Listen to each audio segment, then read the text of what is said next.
I did what everybody said not to do. I bought a truck in COVID with prices inflated like crazy. So I'm going to go over what I bought and why I bought it, and you guys can let me know if you think I'm insane or if you think this is justified. Yeah, let's get right into it. So here's my my COVID purchase. Before you guys start asking, don't worry, the Jeep hasn't gone anywhere. This is just simply a daily so I can have more fun with the Jeep. So, what did I buy? I bought a 2013 Ford F-150. It's got the 5.0, it's four-wheel drive, and I got a Lariat. So, it's got the leather, albeit cracked leather, but it's leather. It's got the wood trim, it's got the screen, all that good stuff, and weirdly spec'd bench seat truck, which I've actually come to enjoy a lot. Back, it's full of bike stuff right now, but the flat floor is really nice. I like it a lot. And then back seat leather's pretty much pristine. Why did I buy a truck in the middle of the most inflated used car market in the world? Like, to say this is crazy what's going on right now is an understatement. I know people that have paid just ridiculous amounts of money for these trucks. And admittedly, I spent more than I would have at any other time spent on this truck as well. I mean, at the end of the day, it's a 7-year-old truck, and I spent 18 grand on it.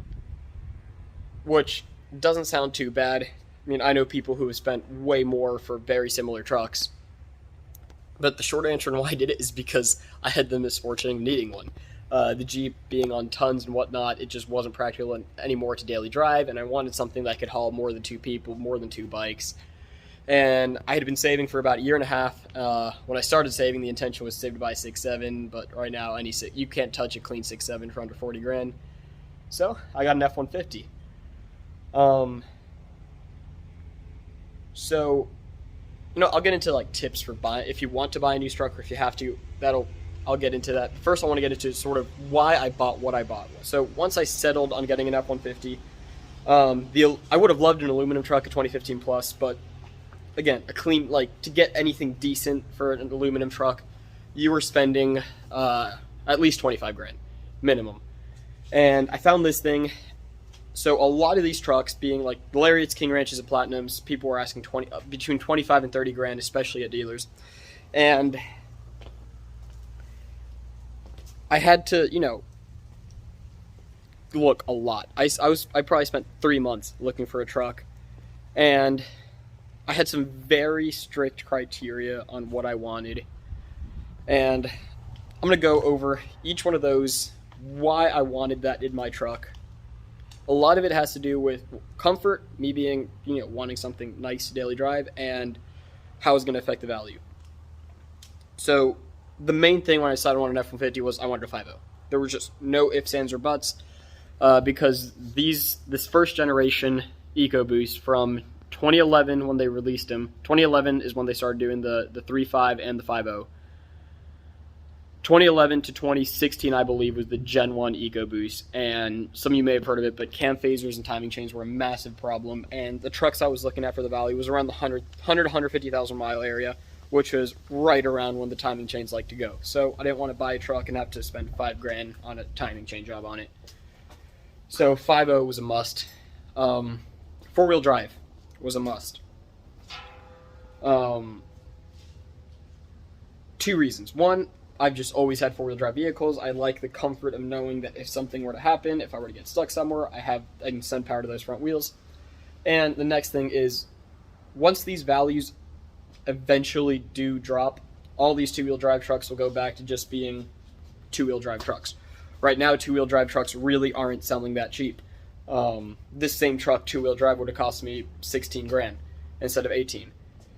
When this market goes back to normal, it's going to go back to the big gap between 2-wheel drive and 4-wheel drive trucks that there normally is, and a 2-wheel drive truck was going to take more depreciation.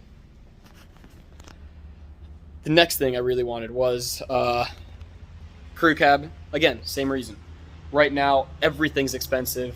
I wasn't going to save a whole lot of money going with an extended cab, and I like the extra room of the crew cab. I like that I can, you know, put 2 bikes if I fold in the back if I decide to leave the truck unattended. And One thing that I definitely also did want was, since I was going with an older truck, so I wasn't getting an aluminum truck, I wanted at least a 2013, which is this is what that is, a 2013. The reason I wanted the 2013 is because I wanted the here, I'm gonna switch. I wanted the Sync 2 infotainment system. This infotainment system they started doing in 2013, and it's not a bad infotainment system. It's obviously not the newest best thing, but the Bluetooth connects instantly, and one thing that I really do like is, so if you have the Sync 1 or the MyTouch system that they had before 2013, if you wanted to change, one, it's a terrible head unit. Two, if you wanted to change something, you had to go aftermarket. You had to go with some obnoxious thing. If I want to change this out, the Sync 3 system that they did until 2020 is almost direct plug-and-play replacement, so I can have pretty much the infotainment system of a brand new truck. So yeah, that sort of goes over what I did with this. But, so, like I said, a lot of these trucks, even these steel body trucks, are still selling for 25, 30 grand for a clean one. I found this 2013, and it needed a little bit of love, but it was stuff that I was willing to do.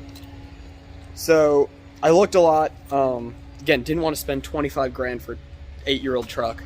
So I found one. So when I found this thing, it needed a set of tires pretty badly.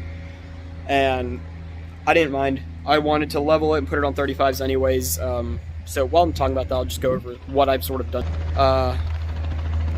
2-inch level, some 35-inch Nitto Terra grapplers, and some 17-inch Method Trail Series wheels. I believe they're the 702.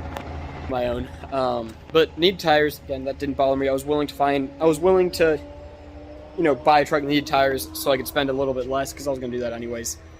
It has a small oil pan leak, which, while it is a pain to do the oil pan gaskets on these trucks, it's not the end of the world. I was willing to deal with that. What else? It needed, one of the speakers was blown out, but I went to Best Buy, and with all the holiday sales they were going, $40 got me a new set of Kenwood door speakers, which sound amazing. Like, it sounds better than any new truck I've been in now.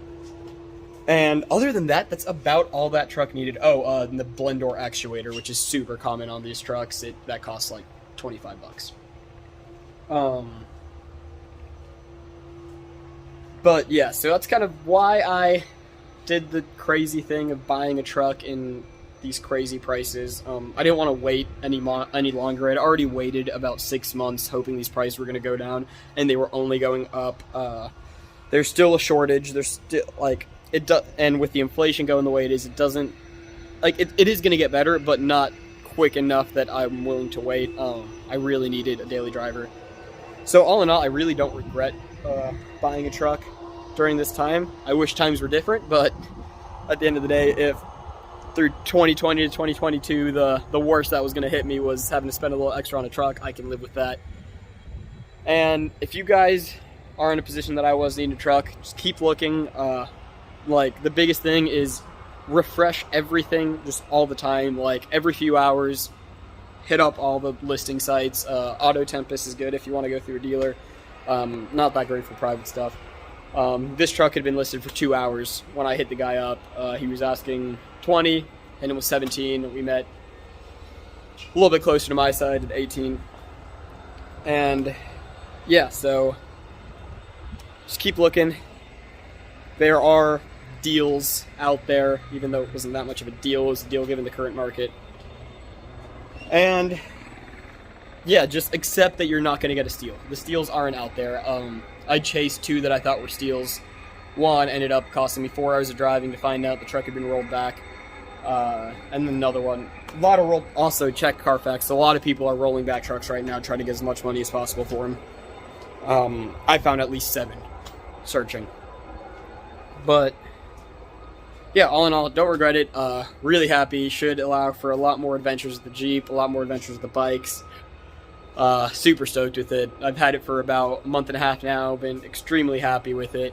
It's nice to have a vehicle you can just set the cruise control and go 85 miles an hour in, throw stuff in the back, not have to worry about it. If you aren't sure what truck to get, I highly recommend these 5.0 F-150s. For the steel body, I'm honestly getting better miles per gallon than anyone I know with an EcoBoost. Everyone I know with an EcoBoost is getting around 14, 15. I'm between 15 and 16 with that thing. and it has cool V8 noises. So, I hope you guys enjoyed. Hope you guys learned something. If not, I don't know, maybe you guys just want to laugh at my decision for buying a truck in the middle of the COVID price inflation. Helicopter flying around. And yeah, I'll try to post a little bit more than I have been. I know I've been saying that every video, but life has been busy, and unfortunately sometimes making videos takes the back burner. So yeah, again, hope you guys enjoyed, and I'll see you guys on the next one.